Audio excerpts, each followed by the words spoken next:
What is up, guys? Welcome back to another video, and in today's vlog we are going to be going over the what not to do in the gym, the what nots and the what you should be doing on how to be a good gym goer, the things that piss almost everybody off in the gym. I'm gonna go over what those are and how to avoid them so you don't get labeled as that person when you go into your new gym or your existing gym. These are for people who are going into the fitness world as a beginner, or people who are in the fitness world as an expert or advanced person and are just not aware of these things. These things are literally the most important part of going into the gym. It's not doing these fuck ups. Let's get into it, but first, we're gonna take our pre-workout. Also, side note, Beast Coast Barbell. This is my company, one of my companies. Let me know if you guys want hoodies. We'll make some, we'll put some orders on. They're gonna be like 60 bucks. They're super cheap, really heavy and durable. They're very stretchy, they're great.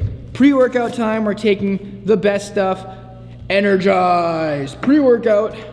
Now, I don't have my funnel, so we're gonna do this with just a water bottle. Unfortunately, this is how it's gonna have to be. Dry scooping it. 3, 2, 1. Cheers. Did I just get all dirty on the screen? Mm-hmm. Better. Cheers.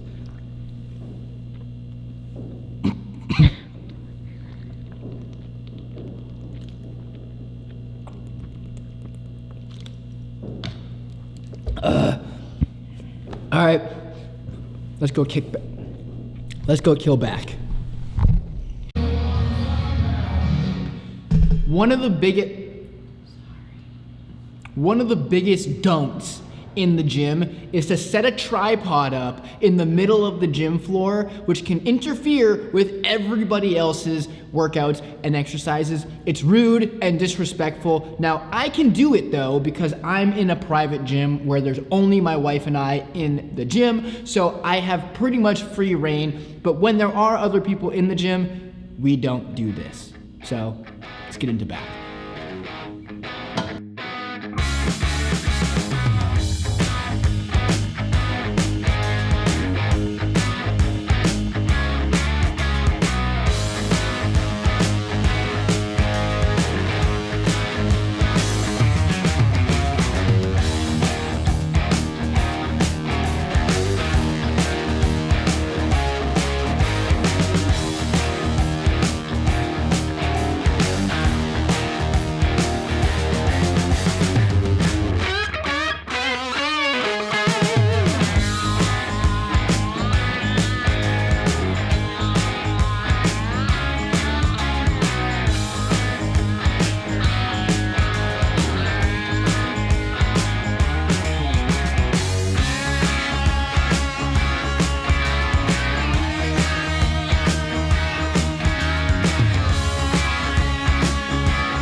What did I just say to you?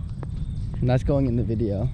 The number one thing that gets you kicked out of the gym or looked upon at the gym as someone who's a complete asshole is not re-racking your weights. If you can put them on the barbell or on the machine, you can easily take them off the machine or off the barbell. Just because you find that extra work and it's hard doesn't give you the right to keep it there. Take your weights off the machines and the barbells when you're done with your sets. There's a spider web on me. There is this like ongoing debate on if you do 135 on any barbell exercise, can you leave 135 on the bar for the next person? Now, there is a time and place to do that. If the person who is coming after you doesn't want you to remove the plates from the bar, then yes, you can leave it there. Or if you have 225 on, and the person next to you says, can I keep that weight on for me? Yes, but if there's nobody going on that barbell after you, remove the fucking weights. Also, this is a big thing on the leg press. If you're packing on 4, 5, 6 plates on the leg press and you're quarter repping it, you can't do 4, 5, 6 plates. Drop that to 1 plate, because obviously you're not strong enough to do the actual repetition. So take the weight off and do what you can do. Don't ego lift. That's the next subject. We're going into ego lifting. But do you really think that a 110-pound female is going to be able to, or want to be able to, take off 6 fucking plates on each side to do 1 plate? It's not gonna work. They're not gonna like it. You're gonna get looked at as the guy who never re-racks their weights, and you're gonna be made fun of, and you're gonna get talked to by most gym members and potentially the gym owner. Yes, I've had to do this before. There's a fucking spider web all over me. Don't do it. It's obnoxious. We all hate it. Ego lifting is where I was going. So ego lifting is also something that makes people just grind their gears. I took my sweatshirt off because I'm getting really hot, because I'm heating up because of how angry this video is making me.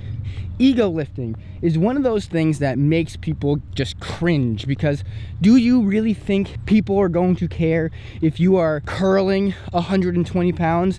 Nobody cares. Do you think that people are going to care that you're quarter squatting 415 pounds? You can't even get it off the rack. So why are you doing it? People hate ego lifting. Ego lifting is the one thing is going to get you made fun of more than anything else. You're going to injure yourself. 1, you aren't able to do the weight with complete form and the complete repetition. Obviously the weight is too heavy, and it's going to prevent you from even getting a contraction on the exercise. So if you're not actually getting the full rep, there's no point of you doing the exercise if you're just trying to impress the girl across the gym who has a boyfriend or a husband who has no interest in you, but you have a gym crush on them. Also, if you're going into the gym to try and get muscles and to get bigger, stronger, and look sexy, and you're doing that for females to ooze over you, you're going in for the wrong thing. Because in 20 years of doing this, never once have I heard of any female walking up to a guy in the gym and being like, oh my God, your biceps are so big. Oh my God, your biceps are so big. Except for this one. What happens is men will come up to you and say, dude, you're looking fucking swole today. You're jacked. What do you take? You know, what protein powder do you use? Are you taking creatine? L-carnitine helps with fat loss. It's men. Men come up to you and talk to you about how good you look. So if you're not okay with that, you need to stop going to the gym for that reason. Work out for yourself, better your body. You're going into bodybuilding to better yourself so you can feel better about it, and not to impress others. If you're going in to impress others, you're going in for the wrong reason, and you'll never get the success and the look that you desire, because you're trying for the wrong situations. And no one cares. No one cares what you're lifting or what you're doing or what you're doing in your corner of the gym. Like, everyone's too focused on their own workouts. Rarely does someone come up and say that was a sick exercise. Like, what do you do? Now, this is something that has been a thing that happens in my gym, and it's re-racking the weights in the wrong places. If you're going to be using an easy curl bar or a preload bar that's 50 pounds, do not put that on the top. That's where the 30-pound preload goes. If you're going to be doing shrugs with a 150-pound preload bar, why would you want to put that on the top of the pyramid when, one, it takes a significant amount of effort to do that, but also it causes massive annoyance to everybody else who wants that, because now they have to strain their muscle to get that barbell off the top shelf when it should be on the bottom shelf. So this one, re-rack the plates, the dumbbells, and the barbells in the correct spaces so people can easily obtain and find those objects without having to run around the gym trying to find the V-bar that's in the corner where the dumbbells are underneath the Smith machine. It doesn't make any sense. Put shit back where you find it, and it just makes everybody's life easier. But now a quick break from our sponsor. Like the video, follow, hit the subscribe button, and turn on the notification bell. Are you recording? There's a bug on you, actually. On your shirt. Oh, it just jumped off. This is another thing that we don't want people to be doing, is taking your shirt off and flexing in the mirrors in the gym. Nobody wants you to flex in the gym. Nobody wants to see your man boobs. Nobody wants to see you pop a vein because you're trying to impress somebody by taking your shirt off and flexing in the only mirror that has the girl around it. Put your shirt on, go into the bathroom, flex in the bathroom mirror if you really want to. If you're not competing for a bodybuilding show, nobody wants to see you flex your tricep after you do 3 sets of tricep extensions. So we've went over a couple things so far. Ego lifting, working out with your shirt off, not re-racking the weights in the correct positions, not putting your dumbbells and barbells and plates away after you use them, taking away the weights and putting them away, and a couple other things. The next thing that we're going to talk about is eating in the gym. There's a time and place to eat in the gym. If you are training balls to the wall and you need to create some type of glycogen reload, that is a way where you can actually eat in the gym. You can take a Rice Krispie treat or some Sour Patch Kids and you can engulf that, and that is going to be a way that you can replenish your glycogen to help you get past the next part of your workout. If you are not training at your absolute hardest, there's no need for you to take out a 5-star gourmet steak and start cutting it and eating it in the gym. There's no need for that.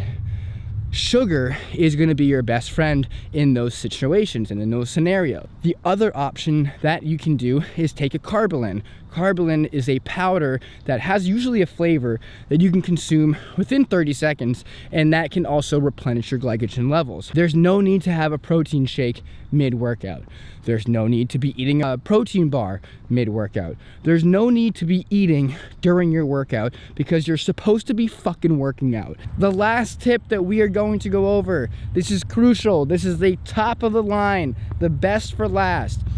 Going to the gym is not a social hour. Nobody wants to hear about your first date or your hair growth removal or anything along the lines of anything. We want to be going to the gym to work out, to build our body, and to just dedicate this hour to our own sanity. We don't care about your life in this moment. So when you're approaching someone at the gym, say hi to them. How's your day? How was work? Good, great. Have a great workout. We'll talk after if you know them, or have a great workout.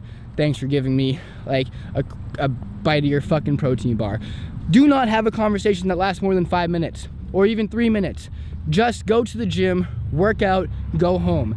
Everybody wants to do that. Nobody wants to talk to you in the gym. So do not strike a conversation in the gym. We don't want it. What that means? That means that if I go to the gym at 4 o'clock and you talk to me until 4:15, I now have to work out an extra 15 minutes. Exactly, and nobody wants to do that. People already wanted to go to the gym. They don't want to be there at the gym. So for you to take their time is, one, disrespectful, and we don't like disrespectful people. So don't be disrespectful to people and waste their time on something that you think is important, because almost nobody cares.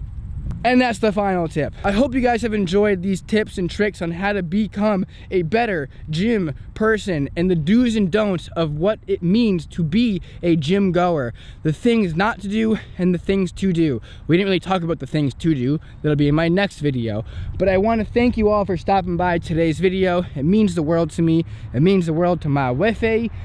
I appreciate every single one of you. Hit that subscribe button because that helps me out tremendously, and I would really appreciate all the extra support and love. My name is Noah. I'll see you in the next video.